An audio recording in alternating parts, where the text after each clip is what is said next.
Today's April 6th, 2024. Current Bitcoin price is $68,057. Welcome to the IBIT podcast, your source for news and information about Bitcoin and the cryptocurrency space. This podcast is meant for educational and entertainment purposes only and is not financial advice.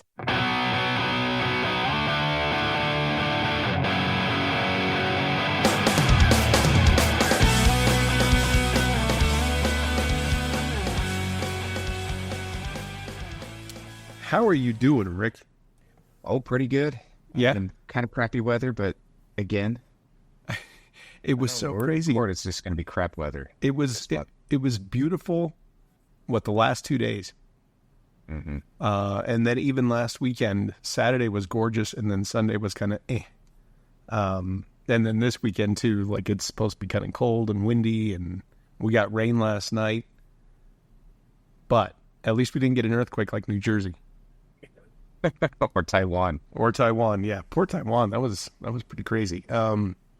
So we were kind of chatting this morning before things got going, and not that I am much of a chartist at all, but we're looking at Bitcoin and we're looking at it in the range that it's been stuck in, which has been between, basically what we hit our high of roughly like 876 right in there, down to the low of 60,737.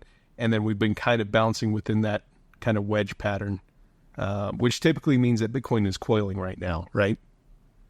Right.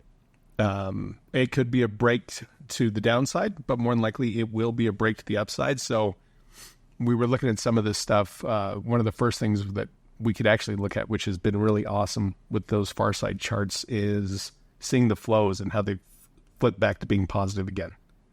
No, that's been very nice. I mean, that negative week, it was pretty brutal on the price. Yeah. And on April 1st, it started off kind of like that, where it was negative. But then since then, we've seen it trending upwards again.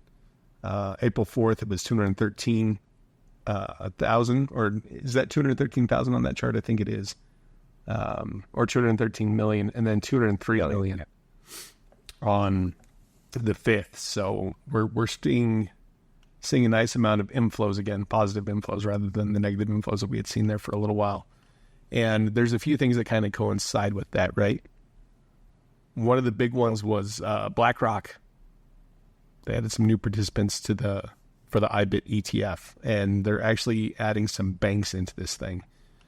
So according Not to just little ones either. No, they're big banks. Some of them I've never heard of, but that doesn't mean anything. But it looks like they have ABN Amaro Clearing USA, Citadel Securities, Citigroup Global, Goldman Sachs, Jane Street Capital, JP Morgan we already knew about before. And I don't even know how to say this. Macquarie Capital, UBS Securities, and Virtue Americas are now all authorized participants for the IBIT Bitcoin ETF. Yeah.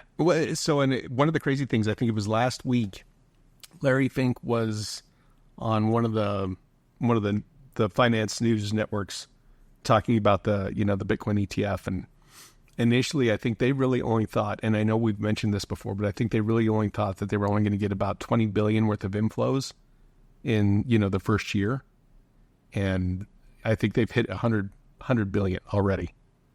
And we're not even 3 months in? Yeah. It's just, people can say what they want. Maybe the first couple of days was kind of like, oh yeah, sell the news event, Bitcoin's not going anywhere. And then since then, it's just been ridiculous. The hunger for the ETFs has just been huge from investors. Yeah, well, just think about that. Right at the beginning of the ETF, when the news was going crazy, it touched, 48, somewhere in there, and then it crashed 40. We're never seeing those prices again, I don't think. No, I don't think so either. I don't think we'll ever see, I honestly right now, and I think you and I may slightly differ on this, I think 58,000 is going to be the new floor. I don't see us going below that, but I mean, I don't think we're going to see that anytime soon. Maybe there'll be some type of a sell-off event once the halving takes place and people that may not really understand what the halving is, they may be like, oh, well, nothing happened. Like my Bitcoin didn't double, you know? Yeah. So perhaps. And now, before we get too far into the weeds, what's our theoretical purchase at? Okay, theoretical purchase that we made October 27th, I believe. Yeah. $3,000 at the time would net you 0.0885 Bitcoin. And with today's price, that $3,000 would be $6,023. So it's down a little bit from last week, but, still more than doubled your money. Yeah. Last time we recorded, which was actually on the first, it was 6,118. So a little bit down, but like I said, we're kind of stuck in that range. And there's been a lot of volatility. Most of the outflows that we're seeing still are coming from Grayscale. One of the big things that's kind of happened this week is back when the Silk Road existed, the United States government was able to seize a lot of Bitcoin from the Silk Road, about 2,000 Bitcoin. And this week they've moved a lot of that Bitcoin onto Coinbase. Some people are assuming then that they're going to sell, which would make sense to me. Why would you move it onto an exchange unless you plan on getting rid of it? So, that could be quite a bit of a selling pressure that's going to continue over this next week. Yeah. Yeah, it's kind of, we've got a lot of positive news, but if they're going to put it on the exchanges and sell it, maybe next week is the time to buy some more.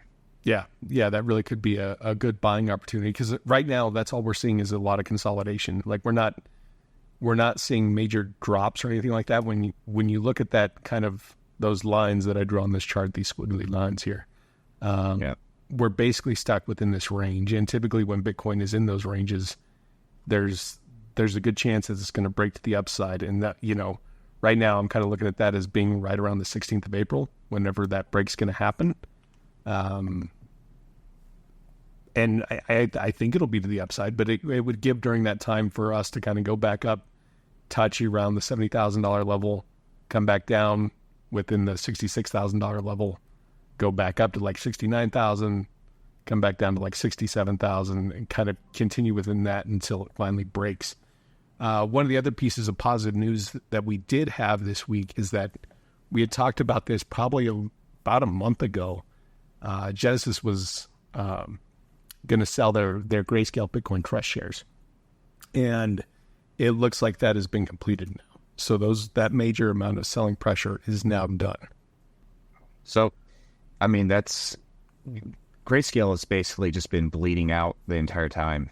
Yeah. So, yeah, nice for them to stop it for a little bit. I don't know if they can do what they want, but they're totally free to do what they want. But yeah, when you look at that chart, like they are nothing but red every single day, every day, and there's some theories about that maybe BlackRock had started buying Bitcoin through the Grayscale Bitcoin Trust a long time ago. Because at that time they're like, well, we know BlackRock has known they wanted to get into Bitcoin since about 2017 from some of the documents that they've been able to find. So maybe they were buying way back then and just stockpiling it, and now they're transferring it out of the Grayscale into their own trust.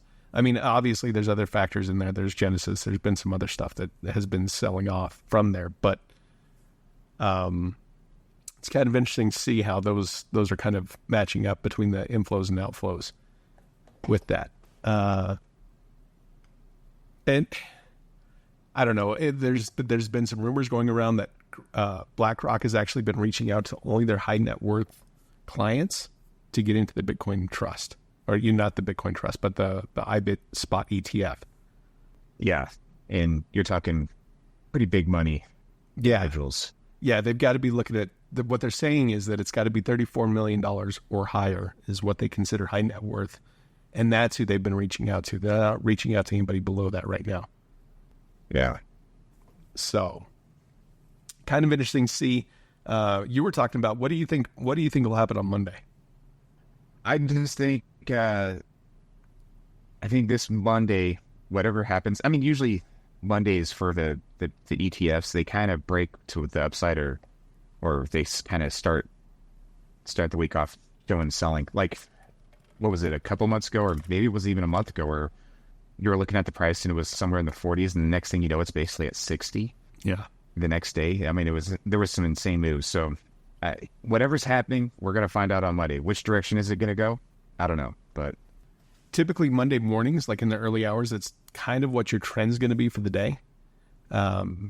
Typically. Now, we've seen that too, where it'll go good, really good in the morning, and in the afternoon, it'll kind of tank off. But typically some of those early morning movement kind of gives you a idea, like, are we going to have a positive day or a negative day within Bitcoin? Like if we have a sell-off going into, the early morning hours, and that's completely possible. We may, kind of not do a whole lot this weekend, and then come Monday, we may shoot up to about 70,000, and then we could come back down to that 66 area somewhere in there, like midweek or something. Yeah. Or it could be next Monday, like your wedge pattern's kind of indicating. Yeah, that's true too. I still would see that it's possible to stay within that wedge and still make those kinds of moves, right? Because waking up on Monday morning and seeing Bitcoin pump to 69, 70,000, that's not uncommon or not impossible. I mean, the last time we were at that kind of level, we were looking at that on the 31st. So, and that was when we got our weekly close, right?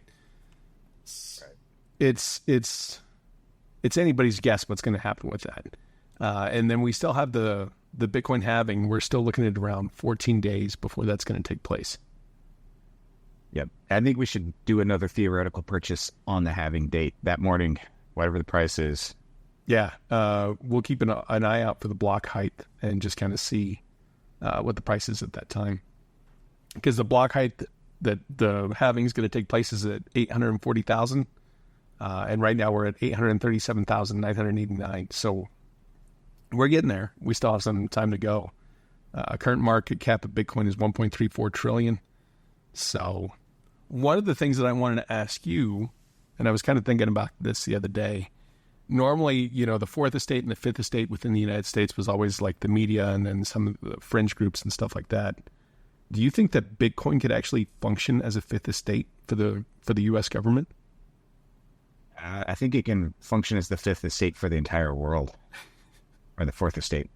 Yeah, I don't know if it'd be fourth or fifth. I'm not quite sure on that, because you would still have to say media stays in there somewhere, but just an unbiased transparency, I think would be kind of interesting to see with that. Yeah. I mean, it's everyone's, all the voluntary association of people mining Bitcoin and all the nodes, and it's run by protocol, so there's no human fallibility to it. I mean, it's a real revolution. Most people just kind of overlook it, but it really is. Yeah. Yeah, it's insane. I mean, it could really hold that as kind of just the unbiased watcher and kind of give visibility to all of us to see what's going on. Like if it really becomes, a treasury asset, reserve asset for the world. And I can't even imagine what the price will do at that point if that actually takes place. And I'm kind of curious to see some of the quarterly earnings reports that come out from companies and see how many companies are actually purchasing Bitcoin during this whole time. If there's any, I mean, there may not be any new ones, but I think Michael Saylor's kind of showed how that you can play it in a playbook for a corporate treasury reserve asset and actually really do well with it. Yeah. Well, it's not even his treasury reserve asset. It's basically his asset. That's all he's doing anymore. Yeah. No, that's it. He is a Bitcoin company now. No. Yeah. It's kind of crazy. It's nuts to see. And I think you kind of mentioned it before, like to know at this point, to kind of see the future, like the probability that Bitcoin's going to go to zero is very, very null. More likely Bitcoin's going to go to 1 million at some point. It's just you're sitting on that asset and it's a waiting game. Mm-hmm. I mean, the only scenario I see Bitcoin going to zero is if humanity is basically wiped off the planet. Yeah. And at that point, we have much worse problems. Yeah.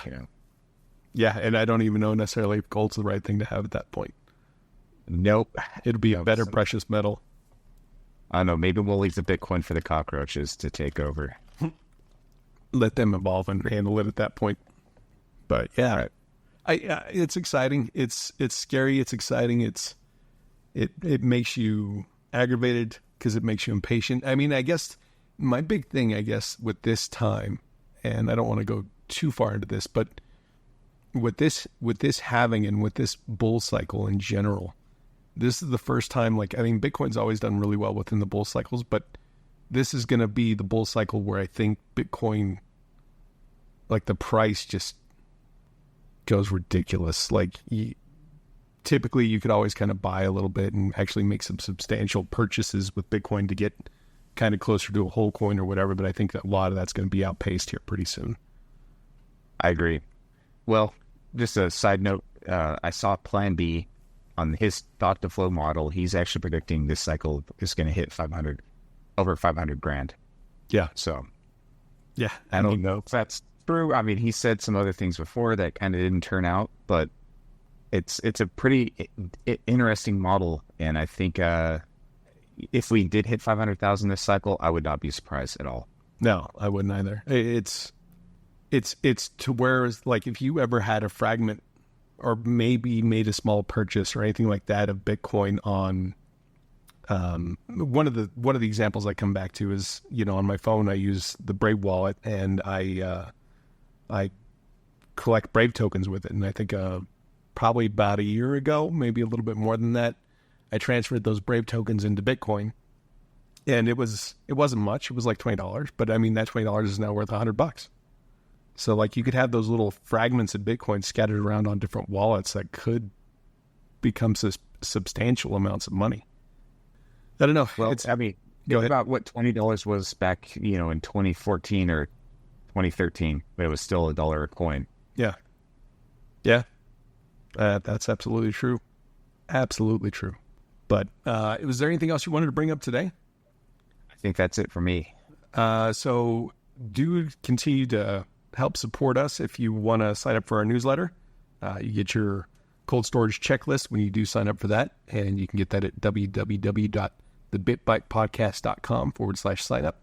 And then we also still have our affiliate links on the website under the deals tab, where you can get yourself a Ledger or an Elipal, and you're buying directly from the manufacturer, but we do get a little bit of a kickback, which helps support us. So we appreciate you guys for listening.